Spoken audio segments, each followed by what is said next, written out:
একবার ভাবুন তো, এমন এক প্রাসাদের কথা যা একটি মাত্র ফাঁপা মুক্তা দিয়ে তৈরি, যার ভেতরটা ৬০ মাইল পর্যন্ত প্রশস্ত। ভাবুন তো এমন এক বাগানের কথা যার মাটি হলো জাফরান আর কস্তুরীর মতো সুগন্ধিযুক্ত, আর যার নুড়ি পাথরগুলো হলো মণিমুক্তা। আর ভাবুন তো এমন এক মুহূর্তের কথা যখন আপনি আপনার রবের দিকে তাকাবেন, আর সেই দৃশ্য দেখার পর জান্নাতের অন্য সকল নিয়ামত আপনার কাছে তুচ্ছ মনে হবে। এটি কোনো কল্পকাহিনী নয়, এটিই সেই চূড়ান্ত ঠিকানা যার ওয়াদা স্বয়ং মহান আল্লাহ পাক বিশ্বাসীদের জন্য করেছেন। আসুন আজ আমরা পবিত্র কুরআন ও হাদিসের আলোকে সেই কল্পনাতীত জগতের ভেতর দিয়ে এক অবিশ্বাস্য সফরে যাই। এটি হলো সেই অনন্ত সুখের বাগান, জান্নাত, জান্নাত, জান্নাত। যখন ইমানদার বান্দারা পুলসিরাতের সেই ভয়ঙ্কর রাস্তা সফলভাবে পার হয়ে যাবেন, তখন তারা জান্নাতের দরজার কাছে পৌঁছাবেন। সেখানে তারা দেখতে পাবেন বিশাল এবং সুন্দর সুন্দর দরজা, যা দিয়ে মনমুগ্ধকর এক স্বর্গীয় সুগন্ধ ভেসে আসছে। সেখানে ফেরেশতারা তাদের স্বাগত জানানোর জন্য সারিবদ্ধভাবে দাঁড়িয়ে থাকবেন। তারা বলবেন, সালামুন আলাইকুম, আপনাদের উপর শান্তি বর্ষিত হোক। আপনারা কতই না ভালো ছিলেন, আপনারা দুনিয়াতে ধৈর্য ধরেছিলেন, তার ফল দেখুন।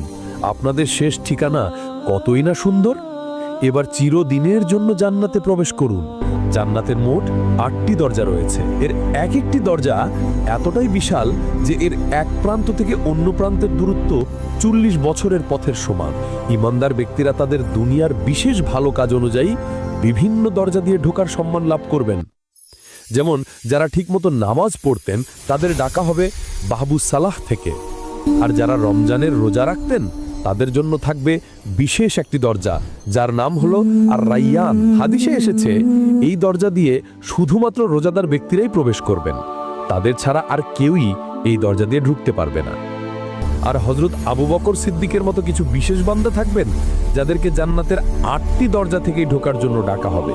জান্নাতে প্রবেশ করার সাথে সাথে এক অবর্ণনীয় শান্তি আর প্রশান্তি তাদের মনকে ঘিরে ধরবে। তাদের মন থেকে দুনিয়ার সকল দুঃখ, কষ্ট, চিন্তা আর ভয় এক মুহূর্তেই মুছে যাবে। জান্নাতে প্রবেশ করার পর ইমানদার বান্দাদেরকে সর্বপ্রথম যে বিশেষ সম্মানটি দেওয়া হবে সেটি হলো হাউজে কাউসার থেকে পানি পান করানো।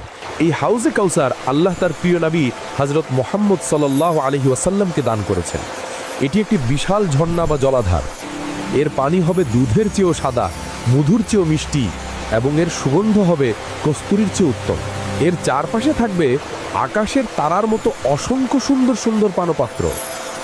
আমাদের প্রিয় নবী নিজ হাতে তার উম্মতদেরকে সেই পাত্রে করে পানি পান করাবেন। যে ব্যক্তি একবার সেই হাউজে কাউসারের পানি পান করবে সে আর কোনোদিন কখনো পিপাসার্ত হবে না, অনন্তকালের জন্য তার পিপাসা মিটে যাবে। হাউজে কাউসারের পানি পান করার পর তারা দেখতে পাবেন জান্নাতের অবিশ্বাস্য প্রাকৃতিক সৌন্দর্য। তাদের নাকে আসবে কস্তুরীর চেয়েও মিষ্টি এক সুগন্ধ। তারা দেখবেন যতদূর চোখ যায় শুধু সবুজ আর সবুজ বাগান, সুন্দর সুন্দর গাছপালা আর মনোরম দৃশ্য। জান্নাতের একটি গাছের ছায়া এতটাই বিশাল হবে যে একজন দ্রুতগামী ঘোড়সওয়ার সেই ছায়ার নিচে ১০০ বছর ধরে দৌড়ালেও সেই ছায়া শেষ করতে পারবে না। জান্নাতের মাটি হবে জাফরান আর কস্তুরীর মতো সুগন্ধিযুক্ত। এর নুড়ি পাথরগুলো হবে মণিমুক্তা, আর এর বাড়ির ইঁটগুলো হবে সোনা আর রূপার তৈরি। সেখানে তারা দেখবেন ৪টি প্রধান নহর বা নদী যা তাদের প্রাসাদের নিচ দিয়ে বয়ে যাবে।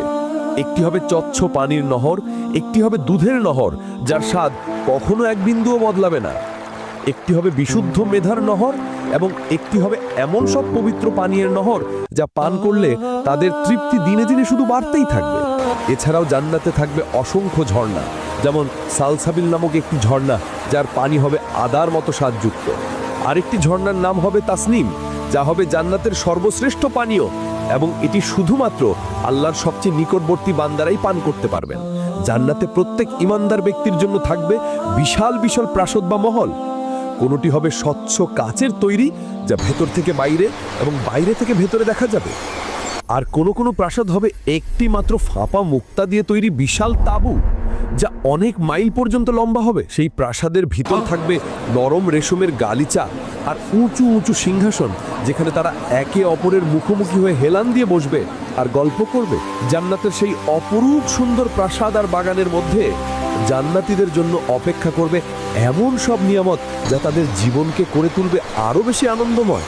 জান্নাতীদের পরানো হবে পাতলা এবং মোটা রেশমের তৈরি সবুজ রঙের সুন্দর সুন্দর পোশাক, যা দুনিয়ার কোনো রেশমের সাথেই তুলনীয় নয়। তাদের হাতে পরানো হবে সোনা, রূপা ও মুক্তার চুড়ি বা কঙ্কন, আর তাদের মাথায় থাকবে মণিমুক্তা খচিত মুকুট, যার একটিমাত্র মুক্তার আলো পূর্ব এবং পশ্চিমের মধ্যবর্তী সবকিছুকে আলোকিত করে দেওয়ার জন্য যথেষ্ট হবে। জান্নাতে প্রবেশকারী প্রত্যেক পুরুষ হবেন যুবক, তাদের বয়স হবে 33 বছর। তাদের বয়স আর কখনো বাড়বে না, তারা কখনো বৃদ্ধ হবেন না। তাদের সৌন্দর্য হবে হযরত ইউসুফ আলাইহিস সালামের মতো, এবং তাদের উচ্চতা হবে আমাদের আদি পিতা হযরত আদম আলাইহিস সালামের মতো 60 হাত লম্বা। তাদের অন্তরে কোনো দাড়ি থাকবে না, দাড়িবিহীন যুবক, এবং তাদের চোখ হবে সুরমা লাগানো। আর দুনিয়ার যে নেককার নারীরা জান্নাতে যাবেন, তাদের সৌন্দর্য আর মর্যাদা হবে কল্পনাতীত।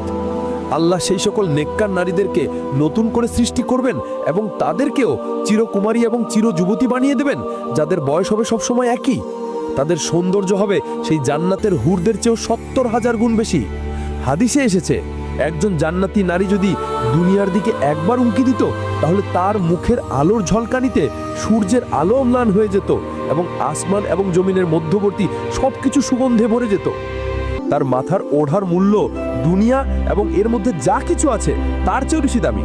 তারাই হবেন তাদের স্বামীদের সর্দারিনী বা প্রধান রানী।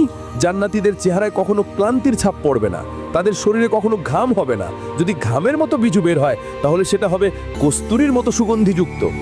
নারী পুরুষ উভয়েরই সৌন্দর্য সেখানে দিনে দিনে শুধু বাড়তেই থাকবে, কখনো এক বিন্দুও কমবে না।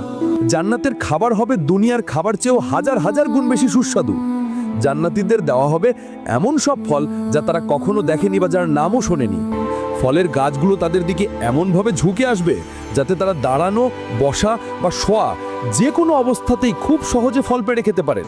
তাদের সামনে সোনার থালা এবং রূপার গ্লাস নিয়ে হাজির হবেন গিলমান নামক চিরকিশোর সেবক। এই গিলমানরা দেখতে হবে ছড়ানো ছিটানো মুক্তার মতো এতটাই সুন্দর যে তাদের দেখলেও মন প্রশান্তিতে ভরে যাবে। তারা পরিবেশন করবেন ভুনা করা পাখির মাংস এবং এমন সব সুস্বাদু খাবার যা জান্নাতীরা খেতে চাইবে তাই পাবে। জান্নাতে আপনি যে পাখির দিকে তাকিয়ে ভাববেন এর মাংস খেতে কি মজা হবে, সাথে সাথে সেই পাখিটা ভুনা হয়ে আপনার সামনে হাজির হয়ে যাবে। তারা যা কিছু চাইবে এক মুহূর্তের মধ্যেই তা তাদের সামনে হাজির হয়ে যাবে। জান্নাতের খাবার খাওয়ার পর তাদের কোনো রকম কলজ বের হবে না, বরং একটি সুগন্ধিযুক্ত ঢেকুরের মাধ্যমেই সবকিছু হজম হয়ে যাবে। আল্লাহ জান্নাতি পুরুষদের জন্য পুরস্কার হিসেবে সৃষ্টি করেছেন অপরূপ সুন্দরী সঙ্গিনীদের, যাদেরকে বলা হয় হুর। তারা হবেন স্বচ্ছ আর নির্মল, এতটাই সুন্দর যে তাদের সৌন্দর্যের কাছে দুনিয়ার সকল সৌন্দর্যই হার মেনে যাবে। হাদিসে এসেছে, একজন হুর যদি দুনিয়ার দিকে একবার উঁকি দিত, তাহলে তার সৌন্দর্যের আলোতে আসমান এবং জমিনের মধ্যবর্তী সবকিছু আলোকিত হয়ে যেত এবং তার সুগন্ধে চারিদিক ভরে যেত। তারা হবেন লজ্জাশীলা এবং তারা তাদের স্বামীদের ছাড়া আর কারো দিকে তাকাবেন না। তাদের চোখ হবে হরিণের চোখের মতো বড় এবং সুন্দর। এখন প্রশ্ন আসতে পারে, দুনিয়ার যে নেককার নারীরা জান্নাতে যাবেন তাদের কি হবে? আল্লাহ সেই সকল নেককার নারীদেরকে নতুন করে সৃষ্টি করবেন এবং তাদের সৌন্দর্য আর মর্যাদা হবে সেই হুরদের চেয়েও হাজার হাজার গুণ বেশি। তারাই হবেন তাদের স্বামীদের সর্দারিনী বা প্রধান রানী। জান্নাতের প্রাসাদ, খাবার আর পোশাকের চেয়েও সুন্দর হবে সেখানকার সামাজিক জীবন, কারণ আল্লাহ জান্নাতীদের অন্তর থেকে দুনিয়ার সকল প্রকার হিংসা, বিদ্বেষ, রাগ, ঘৃণা আর দুঃখ কষ্ট বের করে নেবেন। জান্নাতে প্রবেশ করার পর সবার অন্তর হয়ে যাবে একদম পরিষ্কার আর একে অপরের প্রতি ভালোবাসার শ্রদ্ধায় পরিপূর্ণ হবে। সেখানে কেউ কারো উপর অহংকার করবে না, কেউ কাউকে ছোট করে দেখবে না। সেখানে কোনো মিথ্যে কথা থাকবে না, কোনো গীবাত বা পরনিন্দা থাকবে না, থাকবে শুধু সুন্দর আর পবিত্র কথা।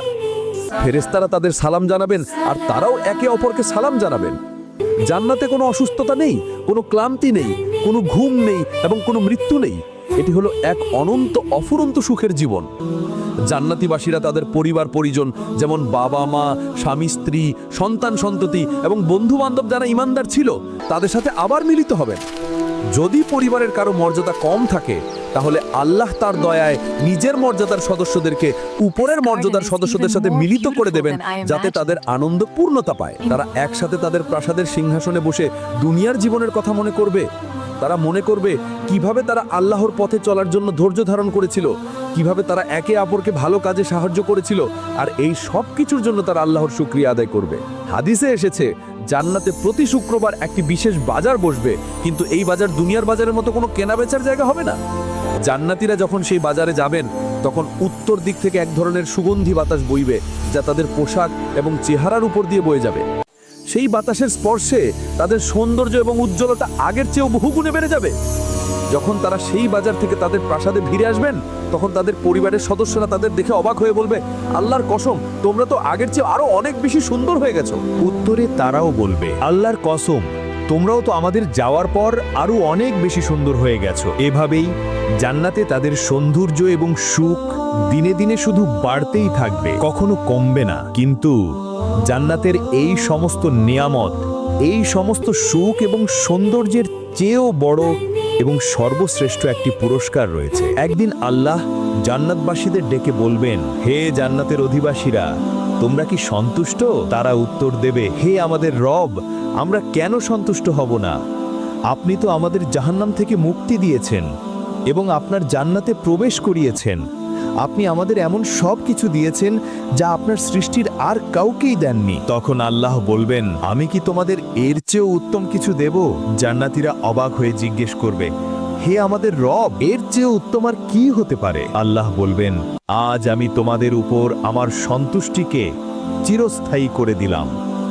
আজ থেকে আমি আর কখনো তোমাদের উপর অসন্তুষ্ট হব না। এই ঘোষণা শোনার পর আল্লাহ নিজের এবং জান্নাতবাসীদের মাঝখানের হিজাব বা পর্দা সরিয়ে দেবেন এবং জান্নাতবাসীরা সেদিন স্বচক্ষে তাদের মহান রব আল্লাহকে দেখতে পাবে। সেই দৃশ্য দেখার পর জান্নাতের অন্য সকল নেয়ামত, সকল হুর, সকল প্রাসাদ সবকিছু তাদের কাছে তুচ্ছ মনে হবে। এটাই হবে জান্নাতের সর্বশ্রেষ্ঠ, সবচেয়ে বড় এবং সবচেয়ে আনন্দদায়ক পুরস্কার। এটাই হলো জান্নাত, মুমিনদের জন্য আল্লাহর পক্ষ থেকে যাওয়া সেই চূড়ান্ত পুরস্কার, যে জীবনের কোনো শেষ নেই, যে সুখের কোনো সীমা নেই। আল্লাহ আমাদের সবাইকে জান্নাতুল ফিরদাউস নসিব করুন, আমিন। যদি জান্নাতের এই বর্ণনা আপনার হৃদয়কে প্রশান্ত করে থাকে এবং আপনাকে আল্লাহর আরও নিকটবর্তী হতে সাহায্য করে, তাহলে ভিডিওটিতে একটি লাইক দিন এবং কমেন্ট করে আপনার অনুভূতি জানান। আপনার প্রিয়জনদের সাথে এই শান্তির বার্তাটি শেয়ার করুন আর আমাদের চ্যানেলটি সাবস্ক্রাইব করে এমন আরও ঈমানদীপ্ত কাহিনীর জন্য আমাদের সাথেই থাকুন।